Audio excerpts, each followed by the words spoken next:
দেখাবো। দেখো কতটা সুন্দর হয়েছে, কতটা লেয়ার যুক্ত হয়েছে কেকটা।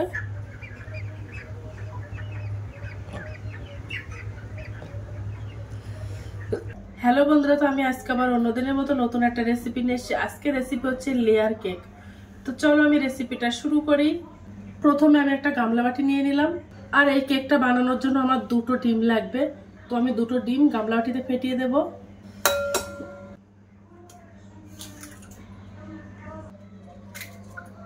এবার আমি ডিমটা বেশ হ্যান্ড উইক্স দিয়ে ভালো করে ফেটিয়ে নেব।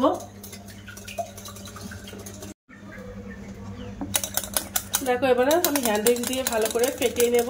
দেখো ডিমটা ফেটিয়ে একদম ফোম মতো বানিয়ে নিয়েছি। এবার আমি ওই ডিমের মধ্যে ময়দা দিয়ে দেবো। তো আমি এই বাটির 2 বাটি ময়দা নিয়ে নেবো। টোটালে 300 গ্রাম ময়দা নিয়ে নেব। দেখো আমি এটা চালনি নিয়ে নিয়েছি, চালনি দিয়ে চেলে নেব ময়দাটা।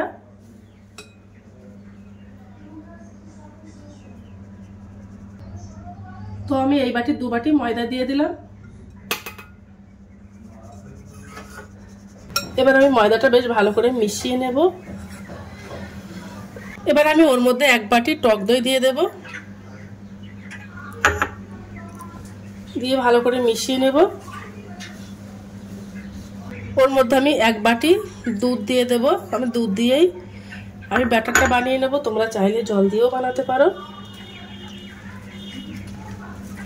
এবার আমি কেকের ব্যাটারের মধ্যে 1 প্যাকেট গুঁড়ো দুধ দিয়ে দেব। এই গুঁড়ো দুধটা দিলে খেতে কিন্তু খুব ভালো লাগে কেকটা, তার জন্য আমি দিয়ে দিচ্ছি। আর আমি আগের থেকে দেখো 250 গ্রাম চিনি আমি গুঁড়ো করে নিয়েছিলাম মিক্সার গ্রাইন্ডারে দিয়ে। এবার আমি সেই চিনিটাও দিয়ে দেব, দিয়ে ওর ভালো করে মিশিয়ে নেব এই ব্যাটারটা। ওর মধ্যে একটু লবণ দিয়ে দেব। এই লবণটা দিলে কেকটা খেতে আরো ভালো লাগে। এবার আমি ওর মধ্যে 1 চামচ মতো ভ্যানিলা এসেন্স দিয়ে দেবো। এটা দিলে একটা কেকের ফ্লেভারটা খুব সুন্দর হয়। তোমাদের কাছে যদি ওটা না থাকে তাহলে তোমরা এলাচ গুঁড়ো ব্যবহার করতে পারো। তো আমার ব্যাটারটা বানানো হয়ে গেছে। এর মধ্যে আমি এখনো বেকিং পাউডার আর সোডা মেশাইনি। আমি গামলা বাটিটা একটা সাইডে রেখে দেব। দেখো আমি এই 4টে বাটি নিয়ে নিয়েছি। এই বাটি 4টেতে আমি 4টে ভাগে ভাগ করে নেব ব্যাটারটা।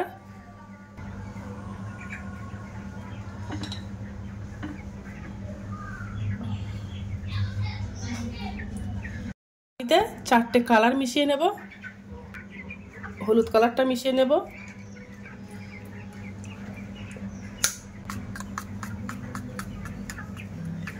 আর একটা বাটিতে আমি গোলাপি কালার মিশিয়ে নেব।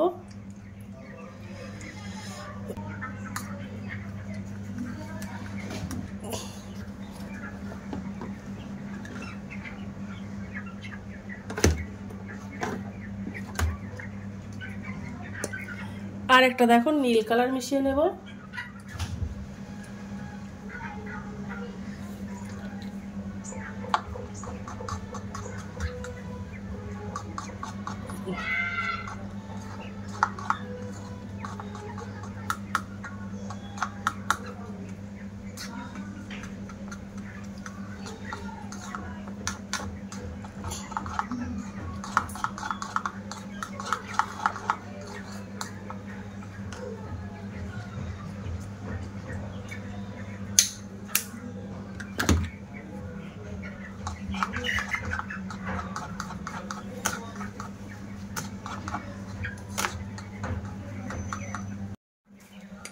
আর একটাতে বেগুনি কালার মিশিয়ে নেব।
দেখো আমার কালারগুলো সব মেশানো হয়ে গেছে।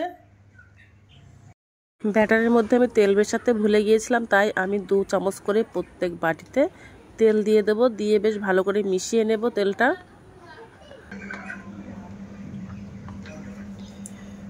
দেখো আমি একটা কেক মোল্ড নিয়ে নিয়েছি, এই কেক মোল্ডেই আমি কেকটা জমাবো।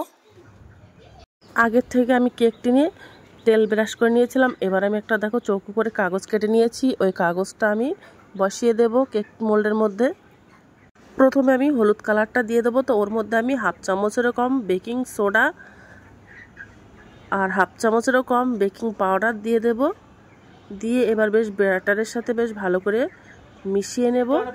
আমি একটা কালার দেব আর তার সঙ্গে বেকিং পাউডার আর সোডাটা মেশাবো। আগের থেকে সবকটাই মাখাবো না, তাহলে কেকটা খুব ভালো হবে না। বেকিং পাউডার আর সোডাটা দিয়ে বেশ ভালো করে মিশিয়ে এবার আমি কেক মোল্ডের মধ্যে হলুদ কালারটা দিয়ে দেব, দিয়ে এবার সমান করে দেব, সব সাইডে যেন যায়।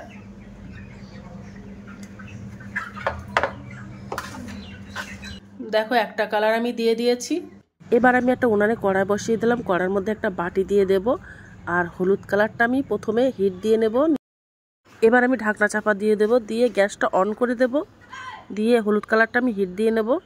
হলুদ কালারটা আমি দেখো হিট দিয়ে নিয়েছি, আর উপরটা একটু শক্ত হয়েছে, ভিতরটা এখনো কাঁচা আছে, তো আমার হিটটা দেওয়া হয়ে গেছে। এবার আমি গোলাপি কালারটা দিয়ে দেব। দেখো হাত দিলে ঘেটে যাচ্ছে না, এমনভাবে হিটটা দিয়ে নিয়েছি। এবার আমি গোলাপি কালারটা নিয়ে নিয়েছি, ওর মধ্যে 1/2 চামচেরও কম বেকিং সোডা, 1/2 চামচেরও কম বেকিং পাউডার দিয়ে দিলাম, দিয়ে বেশ ভালো করে এবার মিশিয়ে নেব। এবার মেশানো হয়ে গেছে। এবার আমি হলুদ কালারের ওপর এই গোলাপি কালারটা ঢেলে দেব, আর সব সাইডে দিয়ে দেব, যেন একটা সাইডও ফাঁকা না থাকে এমনভাবে দিয়ে দেব। ফাঁকা থাকলে কিন্তু কেকটা খুব সুন্দর লাগবে না দেখতে, তার জন্য। দেখো আমি গোলাপি কালারটা দিয়ে নিয়েছি, আর কতটা উপর থেকে শক্ত হয়ে গেছে। এইভাবে আমি একটার পর একটা কালার দিয়ে হিটটা দিয়ে নেব। এবার দেব দেখো সবুজ কালারটা দেব।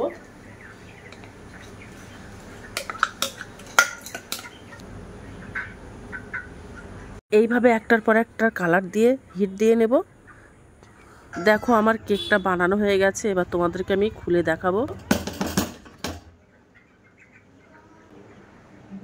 দেখো কত সুন্দর হয়েছে, দেখেছো একটার পর একটা কত সুন্দর একটা লেয়ার পড়েছে, একটার পর একটা কালার, দেখতেও কিন্তু খুব ভালো লাগছে। এই কেকটা দেখতে যেমন সুন্দর, খেতেও কিন্তু দুর্দান্ত লাগে। এবার আমি পেপারটা তুলে নেব কেকের উপর থেকে। দেখেছো কত সুন্দর লাগছে দেখতে, আর একদম স্পঞ্জ মতো নরম হয়েছে কেকটা।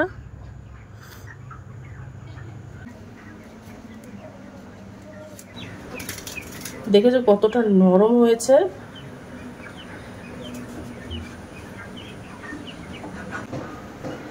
দেখো এই কেকটা বানানো হয়ে গেছে, কত সুন্দর লাগছে দেখতে।